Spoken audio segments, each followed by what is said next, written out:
This patient presents with a strong labial muscle pull, and so what we can do is, using the frenectomy setting of the iLase, dissect the frenum from the attached tissue.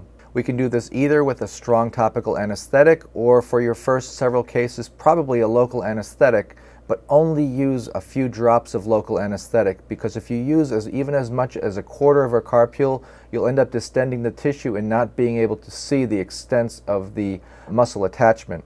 Notice how slowly we move the laser tip, because the slower we move, the faster we're going to cut. It removes tissue very gently, and in some cases you're going to see some dark tissue, and this is not charred tissue because this is a very, very vascular area of the mouth, so you're seeing coagulated blood. A few times gently wiggle the tissue back and forth in order to exacerbate the muscle pulls visually, and then once you remove them, you can see that once you wiggle again, those muscle pulls essentially have disappeared, and this is exactly what you want to see.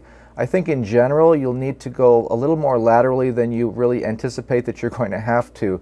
Don't be alarmed at the size of some of these surgeries that you end up performing. This is a good time to note that there's a little nodule next to the surgical site as well, and we're going to remove this using the iLase in the same frenectomy setting. And then using a tissue pickup, we can remove this lesion very easily. Notice how nice and clean this is. Notice that there's no charring. Notice that there's no bleeding. And these are exactly the things that are going to help us to achieve a very, very nice result postoperatively.